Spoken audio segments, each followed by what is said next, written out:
मालकांचा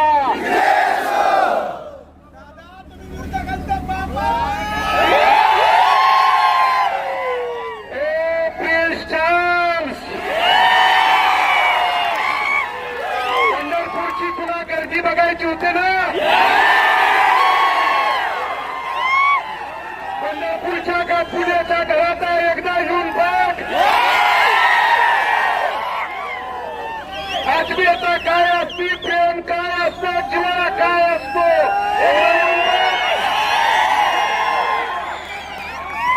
माझा बाप तू निवडणुकीत काढला.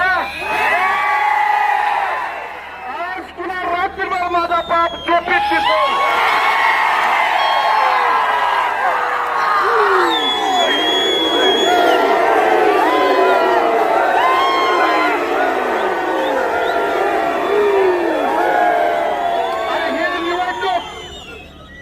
विकासाच्या मुद्द्यावर घेऊन जावा म्हणून पहिल्या दिवसापासून सांगत होतो. कधी माझ्यावरती, काकांवरती, दिलीप बापूवरती, अनिल दादावरती, कधी माझ्या पत्नीवरती खालच्या पत्नीला टीका केली, आम्ही सहन केली. पण हयात नसताना माझ्या वडिलांच्या वरती टीका करत असताना तू तुझी नैतिकता जरी सोडली असेल तर आम्ही नैतिकता सोडली नाही.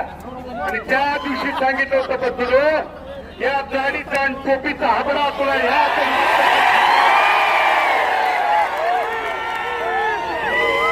21ला पोट निवडणुकीत रणांगणात पळून गेला. 24ला देखील येतो म्हणून पळून गेला. मला या शिवतीर्थावरून तुला खुला आला. 2025 4 वर्ष तुझ्या करात तू तुझ्या बाप दादाची खरी औलाद असेल तर 19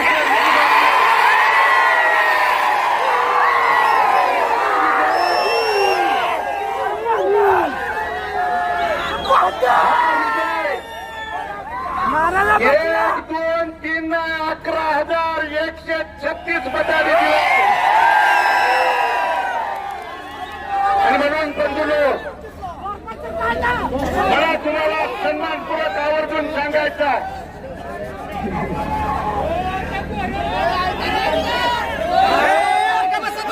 5 वर्षाच्या प्रतिकूल परिस्थितीत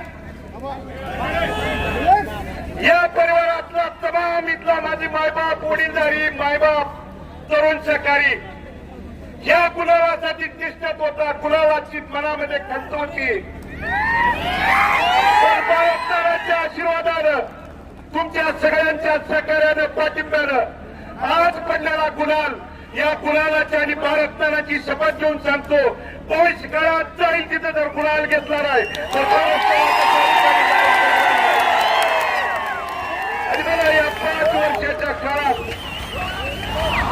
इथल्या तमाम वडीलधाऱ्यानं, तुमच्या सगळ्यांच्या सहकार्यानं, आशीर्वादानं मी या प्रतिकूल परिस्थितीत अनेक त्या ठिकाणी माझ्यावरती आरोप झाले.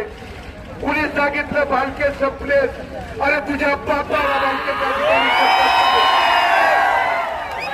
मी इथल्या पंढरपूर शहर आणि तालुक्यातल्या आणि मंगळवेढा तालुक्यातल्या देखील पंढरपूर मधली निवडणूक झाली. बसवलो इथं गप्पसल वाटलं, मंगळवेढ्याला आला आणि मंगळवेढ्याला काय म्हणला, पंढरपूरच्या निवडणुकीचा विजय म्हणजे काळ्या दगड्यावरची पांढरी रेघ आहे. ही तुझा काळा दगड,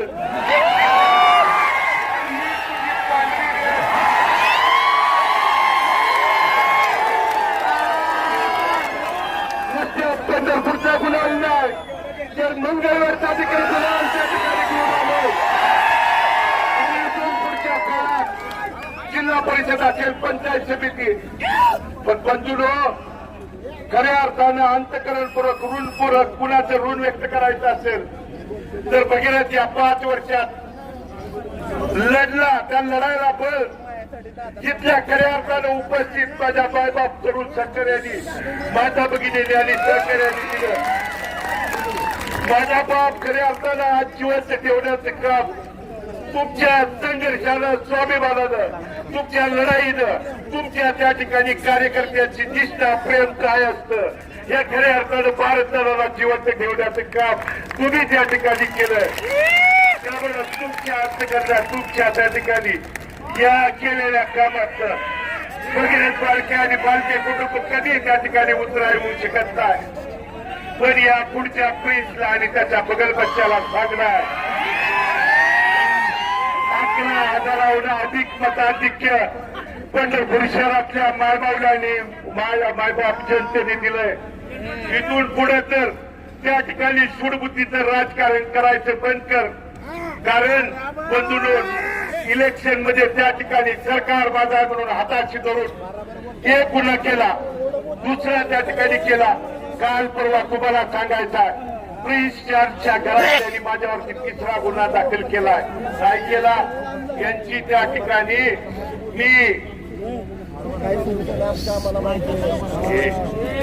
यांची उदाहरण दाखवले, यांचा भ्रष्टाचार दाखवला. अरे गुन्हा दाखल करतोय आणि उद्यापासून तुझ्या या 40 वर्षाचा पापाचा घडा पंढरपूर शहरातल्या तमाम मायबाप जनतेला पुराव्यानिशी जसं त्या ठिकाणी शिवतीर्थावरून दाखवलं. फक्त तुला माझं एवढंच सांगणार, सूडबुद्धीचं राजकारण करू नको. एकदा मायबाप जनतेने आशीर्वाद दिल्यानंतर गुन्हा दाखल केलं. काय केलं? आबरू नुकसानीचा माझ्यावरती गुन्हा दाखल केला. अरे तुला जेवढी पुढी आबरू राहिली ती या निवडणुकीत 11,136 मतानं मताधिक्य दिल्यावर तुला आबरू तर शिल्लक आहे का? एकदा तपास. आणि मग उद्यापासून प्रणिता भालके आणि तीर्थक्षेत्र विकास आघाडीच्या बंधूंनो, कारण या भगीरथ भालकेंनी इथल्या मायबाप जनतेला शब्द दिला की प्रणिता भालके आणि निवडून गेलेले सर्व सन्माननीय नगरसेवक काम करायला सक्षम आहेत. तिच्या निर्णयात, तिच्या कोणत्याही त्या ठिकाणी नगरपालिकेच्या अधिकारात भगीरथ भालके त्या ठिकाणी हस्तक्षेप करणार नाही. पण प्रेस तो त्या ठिकाणी सूडभावनेनं जर त्या ठिकाणी आला तर भारत नानांचे रक्त आहे जशा तसे त्या ठिकाणी उत्तर द्यायला त्या ठिकाणी बघणार नाही. आणि म्हणून सर्व कार्यकर्त्यांना, वडीलधाऱ्यांना, तरुण सहकाऱ्यांना, मतदार बंधू भगिनींना मनापासून अंतकरणापासून मी धन्यवाद देतो.